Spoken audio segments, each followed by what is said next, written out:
네, 이번 주 관심 받았었던 뜨거운 업종과 종목들 더 자세하게 세밀하게 분석 들어가 보도록 하겠습니다. 어떤 리스트가 있을까요? 관심 업종들 한번 확인해 보시죠. 자, 먼저 첫 번째로 가볼 쪽은 저PBR주, 지주사, 금융, 증권 등입니다. 사실 이번 주가 시장이 크게 탄력을 못 받았기 때문에 이렇게 무언가 좀 주도주가 부재한 상황이었단 말이죠. 이런 가운데서 이런 저PBR주가 다소 주목받는 그런 모습이 나타났는데 어떨까요? 이쪽 섹터에 대해서 김동화 대표님은 뭐 어떤 전략, 시각으로 가지고 계세요? 이제 먼저 저PBR 밸류가 평가받는 장세에 대해서 좀 보면요. 사실 이제 기업들의 실적 성장이 보통 역성장할 때 이런 현상이 나타나게 되고 또 정부의 추경이 일단은 많이 유입될 것으로 예상될 때 많이 나타나고 있고요. 특히나 이제 추경의 꽃이라고 볼 수 있는 이 건설업종이 바닥을 쳤을 때 이 저PBR 관련 주식들이 강세를 보인다라고 좀 보시면 좋을 것 같습니다. 특히나 이제 금리 고점 피크를 친 다음에 금리 인하 시기를 좀 진입하면서 이 유동성 유입 효과가 이제 부채 비율보다 낮고 또 단기 현금성 자산이 급증하는 기업들을 우리가 보통 저PBR 수혜주라고 좀 볼 수 있다라고 보시면 좋겠고요. 이번 조기 대선에서 이재명 그 대선 후보의 이 정책 중에서 PBR 0.3배 미만의 회사는 이 적대적 M&A 인수합병을 통해서 청산을 할 필요가 있다. 이런 이제 발언도 했는데요. 사실 미국에서는 이 0.3 이하는 좀 존재할 수 없을 정도로 사실 이제 이 고평가되어 있는 게 사실인데 기준을 좀 말씀드리면 PBR이 그 1을 기준으로 해서 1보다 낮으면 우리가 보통 이제 저평가라고 그러고 네. 이제 1보다 높으면 이제 고평가라고 그러는데요. 이제 저는 기준을 드리겠습니다. 그러니까 PBR 국내 증시는 어차피 저 PBR이라는 얘기는 자산 가치를 일단은 주가에 그 부여받지 못한다는 얘기거든요. 그래서 PBR 기준으로 0.5를 기준으로 해서 밑으로 내려가면은 저 PBR로 보시면 되겠고 0.5보다 높으면 일단은 좀 PBR로는 좀 주가가 많이 올라갔구나. 좀 이렇게 보시면 좋을 것 같습니다. 네네. 근데 기준을 보면요. 지금 이제 그 제가 보니까 이 미래에셋증권이나 삼성증권, 키움증권 같은 경우에 이제 뉴스를 보면 저 PBR 종목이다 이제 이런 내용들이 나오는데 이제 사실 살펴보면요. 이미 이제 몇 달 전에가 저 PBR이고 지금 현재 보면 뭐 키움증권, 삼성증권 이제 미래에셋증권을 보면 PBR이 0.7에 0.8 정도가 되고 있습니다. 그래서 이 얘기는 뭐냐면 이제 저평가 어떤 자산 가치로서의 저평가가 아니고 지금 이제 거래 대금이 많이 증가가 됐고 또 프리마켓 시장이 이제 생기면서 사실 여기에 대한 어떤 새로운 성장 밸류를 지금 부여받고 있는 거거든요. 그래서 이런 쪽에 대한 종목을 좀 보시면 좋겠고요. 그다음에 이제 사실 이제 그 보험회사 같은 경우는 오히려 뭐 미래에셋 생명이나 미래에셋 생명보험이나 아니면 이제 하나생명보험 같은 경우는 PBR이 0.1에서 0.3 정도밖에는 되지 않습니다. 그러니까 이 얘기는 뭐냐면 무조건 사서 가지고 있으면 수익률이 최소한 뭐냐면 20%에서 30% 이상은 언제든지 나올 수 있다라고 볼 수 있는 거거든요. 그래서 오히려 보험회사 쪽으로 좀 더 관심을 가지고 보는 게 좋지 않을까 그렇게 보여지고 있습니다. 일단 질문은 또 증권주로 드려볼게요. 왜냐하면 지금 대선 공약 관련해서 증시 활성화 이쪽이 많이 다뤄지고 있잖아요. 그렇다 보니까 증권주 또 관심을 받고 있는데 지금 개인 투자자분들은 지금 올라타는 게 맞나라는 고민들을 좀 하실 것 같아요. 어떤 답을 주시겠습니까? 저는 긍정적으로 일단 생각을 하고 있습니다. 이 전 정권 때 진행했었던 이 밸류 프로그램을 보게 되면은 이 시장 수급 동원도 크게 나쁘지 않았고요. 그리고 뭐 은행이라든지 증권, 이 시장에서 장기간 시세적인 부분에서 좀 소외를 받았던 그런 업종들의 주가 탄력성을 좀 키우는 그런 이제 정책이 되었었거든요. 그래서 이제 향후 뭐 현재 이제 대선 후보들의 이제 주요 정책을 보게 되면은 뭐 5,000포인트 공약이라든지 뭐 MSCI 이제 편입 목표 뭐 이런 부분이 어쨌든 저 PBR 이제 업종 섹터에 활력을 불어넣는 이런 이제 정책을 이제 추진할 거다 이렇게 해석을 할 수가 있습니다. 그렇기 때문에 수급적으로도 좀 많이 개선될 거라고 생각하고요. 그리고 이미 이제 선발돼 있는 수급이 좋고 주가 탄력이 좋은 종목군들 이런 종목군들은 벌써 이제 점진적으로 시세가 나고 있거든요. 그래서 정책 수혜를 볼 때 이제 가장 강한 업종군들, 종목군들을 본다라고 하면은 증권에서 지금 먼저 이제 전고점을 돌파한 종목군들 중심으로 해서 관심을 가질 필요가 있다. 이렇게 말씀드립니다. 알겠습니다. 자, 다음 섹터로 가보도록 하겠습니다. 앞서서 화면에서 이제 바이오 쪽 한번 보셨죠. 제약바이오입니다. 코로나 테마가 또 부각되고 있는데 지금 뭐 코로나 이슈가 또 꿈틀대면서 관련주에 대한 그런 관심도도 같이 증가하는 모습입니다.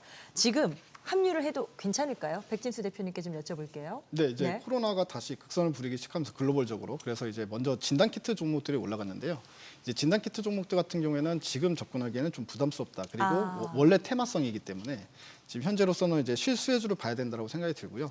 어차피 바이오 같은 경우에는 섹터로 이야기하기보다는 그 뭐 모멘텀이 있느냐 없느냐로 개별 종목으로 봐야 된다 계속 말씀을 드렸는데 아예 오늘 그냥 종목을 몇 개 콕 집어서 좀 말씀을 드리겠습니다. 네네. 가장 좋게 보는 종목 중에 하나는 이제 ABL 바이오라는 종목이 있는데요.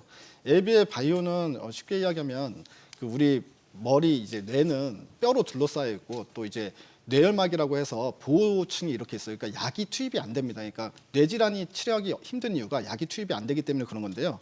이 ABL 바이오가 이 약이 뇌로 쉽게 들어가는 어떤 출구를 찾은 그런 기술을 갖고 있다고 생각하시면 됩니다. 네네. 이 기술로 이미 GSK랑 이제 네덜란드의 시나픽스 그리고 중국 아이맛 바이오팜이라는 회사에 기술 수출을 한 상태고요.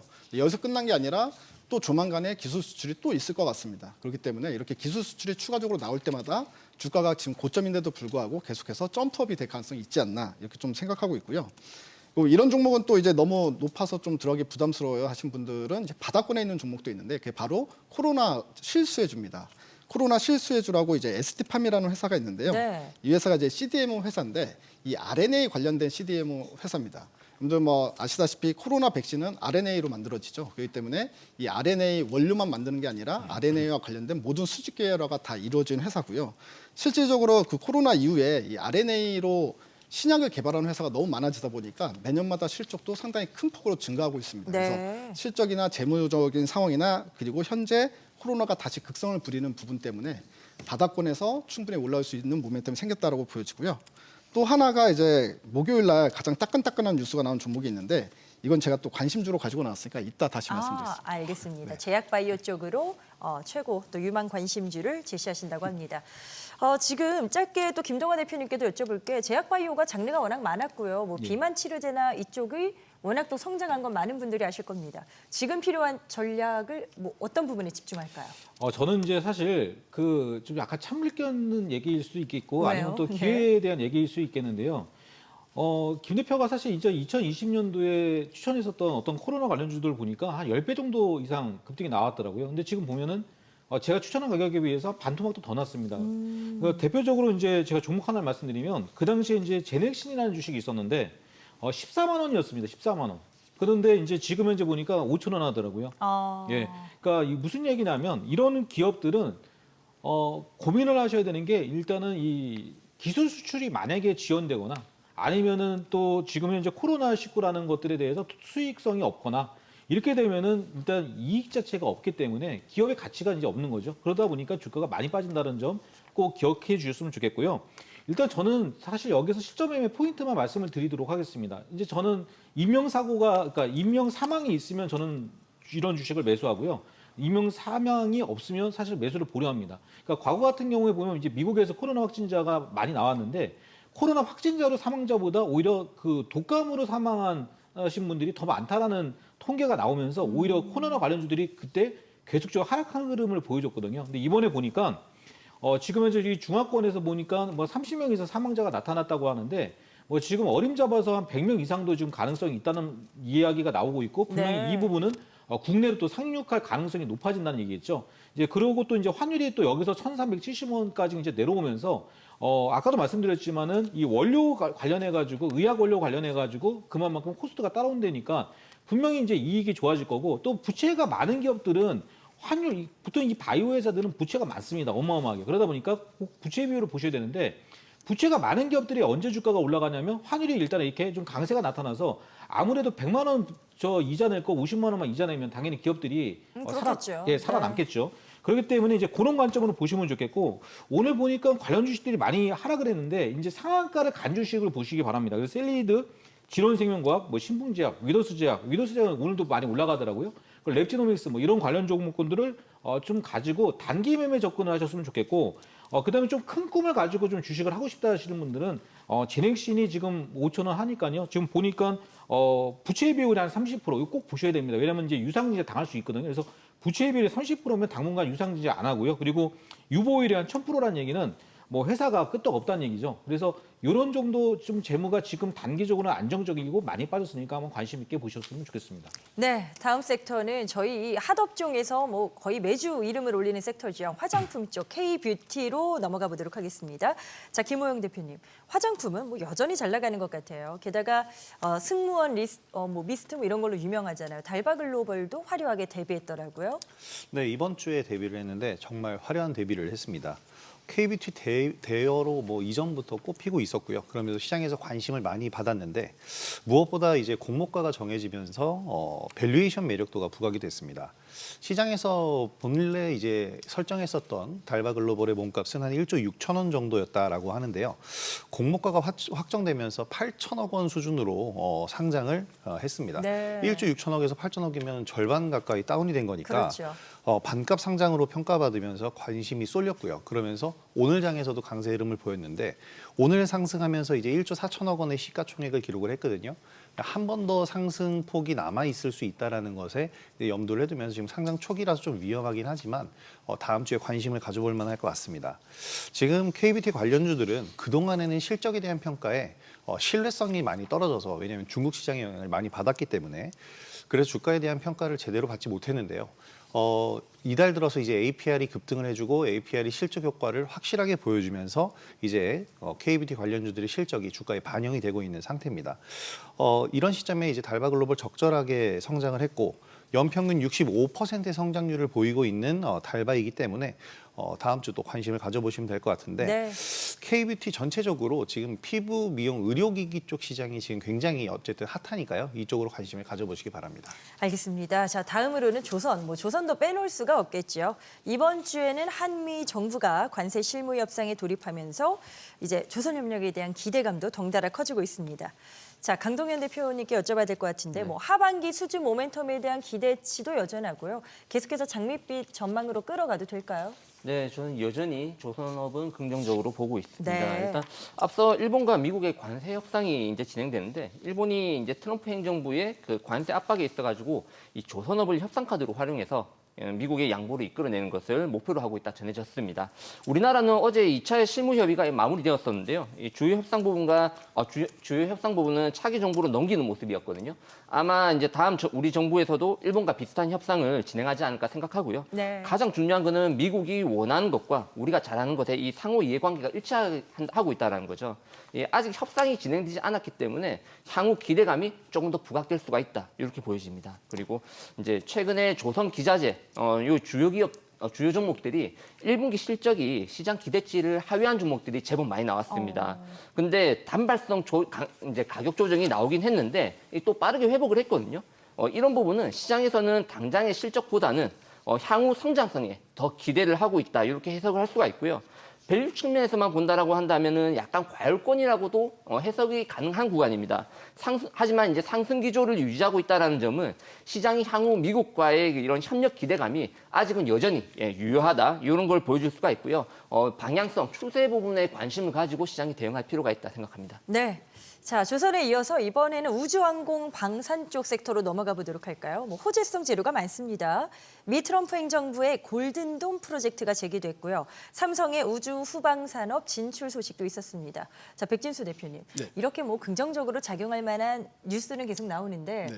어떨까요? 뭐 계속 장기적으로 보고 들어가도 문제 없다 판단하세요? 결론부터 말씀드리면 이제 지금 현재로서는 단기 트레이딩 관점에서 보고 이제 골든돔에 대해서 이제 구체적인 로드맵이 나올 때 그때 이제 바이앤홀딩 관점에서 봐야 되는 거 아니냐. 특히 이제 방사는 지금 어차피 좋으니까 계속 바이앤홀딩이지만 우주항공 쪽에 이야기를 하게 되면 그렇게 보는 게 맞을 것 같습니다. 이제 이유를 보게 되면 이제 골든돔은 아시다시피 다들 아시다시피 미사일 방어 시스템 말하는 거잖아요. 그렇죠. 근데 네. 지상이나 해상에만 두는 게 아니라 이제 우주에도 요격 시스템을 갖추겠다는 겁니다. 그러면 인공위성 띄우듯이 요격 시스템은 한 200개 정도는 띄어야 된다는 얘기가 나오거든요. 근데 이 규모가 최소 250조 이상 된다. 많게는 700조까지 될 수도 있다라는 이야기가 나오고 있습니다. 근데 지금 현재 아시다시피 미국이 지금 재정 적자도 심한데 의회에서 이걸 과연 통과를 시켜줄 수 있을까요? 네네. 네. 그리고 이걸 트럼프 대통령은 자기 임기 안에 하겠다 그러는데 29년 1월입니다. 임기 마지막이. 그러면 한 3년 동안에 이 돈을 투입해서 만든다? 사실 현실적으로는 좀 힘들 것 같긴 한데 어쨌든 뭐 시작이라도 하면은 우주항공 섹터의 환기 요소는 충분히 될 거라고 보고요. 네. 그렇기 때문에 일단 구체적인 로드맵 나오면 그때는 바이앤홀딩 그리고 지금까지는 우주항공 섹터 같은 경우에는 좀 단기 트레이딩, 방사는 어차피 계속 쭉 들고 가자 이렇게 말씀드리겠습니다. 깔끔하게 정리해 주셨습니다. 자, 삼성그룹 관련 이슈도 말씀드렸으니까 이 부분도 짧게 좀 여쭤볼게. 김도가 대표님. 예. 실제로 뭐 삼성의 우주항공 쪽 진출 이런 이슈가 관련주로 뭔가 수혜가 들어올까요? 제가 이제 미래과학 책을 한 권 읽어봤는데요. 네. 거기 보니까 그 앞으로 그 전 세계 부자 1등은 이 우주에서 일단 자원을 가지고 올 수 있는 사람이 전 세계 1등이 될 것이다. 부자 1등. 네네. 예, 근데 그런 뉴스를 보고 제가 일론 머스크의 어떤 SNS를 보니까 일론 머스크가 역시도 이 스페이스 X를 통해서 우주인을 화성에 보내는 프로젝트를 일단 지금 목숨을 걸고 있습니다. 이제 그 이유를 보니까 화성에서 이제 지금 자원을 가져오겠다라는 이제 그런 프로젝트거든요. 그래서 이 부분들을 보면 당연히 삼성도 안 할 수가 없는 거겠죠. 그래서 삼성도 지금 현재 일단은 스타트업을 통해 가지고 여기다 이제 많은 부분들을 좀 투자를 한다라는 부분들이고 그 위성 수요는 이제 10년간 지금 한 340% 정도를 급증을 할 것으로 보여지고 있기 때문에 삼성 입장에서는 분명히 매출과 이익을 단시간에 낼 수 있는 어떤 사업 부분을 차지해야 되는데 이제 그게 이제 두 가지인데 이제 뭐냐면 첫 번째가 우주 발사장 건설 그리고 두 번째는 이제 그 위성 이 두 가지인 것 같습니다. 그래서 이쪽에 수혜를 받을 수 있는 종목을 한번 골라보는 것도 또 중요할 것 같고요. 네. 특히나 이제 하나 에어로스페이스 같은 경우는 이제 이런 아이템을 가지고 이제 저점 대비해서 이제 10배 이상의 그 주가 강세가 나타났기 때문에 아마도 삼성 입장에서는 분명히 또 투자를 확대할 것 같고요. 코스닥에서 제가 찾아보니까 AP 위성이라는 종목이 있습니다. 그래서 삼성 수혜주로 예상이 되고 있는데 최저가에서 거래가 터진 모습이고 작년 매출 대비해서 586억 정도의 매출 그리고 영업이익이 73억 정도를 기록을 하면서 좀 전망이 굉장히 좀 좋다라고 보고 있고요. 매수는 한 13,000원 정도에서 한번 잡아보시면 어떨까 그렇게 보여지고 있습니다. 네. 자, 반도체도 좀 여쭤보고 싶은 게 젠슨 황 효과 때문에 반짝 움직임이 좀 있었죠. 지금 조정을 좀 보인다고 판단되는 이 구간에서 접근을 그럼 해야 되냐? 뭐 생태계 확장 같은 부분들, AI 관련해서 이런 부분을 언급했단 말이죠. 김호영 대표님, 뭐 긍정적으로 봐야 돼요, 지금? 타이밍이 어떨까요? 장기적으로는 긍정적으로 보고 있는데요. 단기적으로 지금 현재 반도체 쪽은 새로운 어떤 혁신적인 임팩트, 모멘텀이 있어야 또 주가가 한번 퀀텀 점프를 할 수 있을 것이다라고 생각이 됩니다. 네. 제스랑 같은 경우에 컴퓨텍스 2025에서 SK 하이닉스 부스를 방문하면서 이제 애정을 드러냈죠. SK 하이닉스에. 그리고 향후에는 HBM4 시장이 될 것이라고 말하면서 하이닉스와의 이제 파트너십을 강조를 했습니다. 그동안 이제 반도체주들을 보면 지금까지 실적이 굉장히 이제 뒷받침을 해줬는데 1분기 실적이 굉장히 또 좋았잖아요. 그런데 이 부분이 뭐냐면 관세가 언제 적용될지 모르는 상황에서 관세가 정해지기 이전에 이제 사재기 물량이다라는 평가가 줄을 잃었습니다. 그러니까 반짝 상승이라는 거고 하반기 실적이 진짜다 이런 얘기들을 많이 하고 있습니다. 지금 사실 레거시 반도체 가격은 경제 불확실성에 따라서 얼마든지 변동이 가능하기 때문에 이 부분을 체크를 해봐야 될 것 같고요. 네. 중요한 건 이제 말씀드린 것처럼 혁신적인 그런 반도체 시장이 다시 열려야 됩니다. HBM과 같은 고부가 가치 제품은 계속해서 수요가 증가하고 있고 이번에 또 사우디에서도 AI 이 투자의 일환으로 엔비디아에 이제 대량 주문을 넣었잖아요. 이런 부분들이 이제 퀀텀 점프를 만들어줄 수 있을 것인가, 그리고 엔비디아의 신제품 블랙웰 뭐 이런 부분들의 판매량이 얼마나 될 것인가 이런 부분이 적용이 돼야 되는데 하반기까지는 우리가 지켜봐야 될 것 같고요. 지금 뭐 중국의 추경 뭐 이런 부분들은 사실 저는 걱정을 지금 해야 될 부분이 아니라 오히려 하이닉스나 이런 선도하고 있는 기업들이 좀 더 계속해서 기술 개발과 혁신을 이뤄내야 된다고 보고 있습니다. 네. 다양한 업종에 대한 분석과 전망, 관심주까지 저희가 언급을 했습니다. 네 분의 의견 투자 자료로 활용하시면 되겠고요. 다시 한번 말씀드립니다. 모든 투자 의견, 최종 판단은 투자자 본인에게 그 책임이 있습니다. 자신의 원칙에 맞추어서 성공 투자하시길 바랍니다.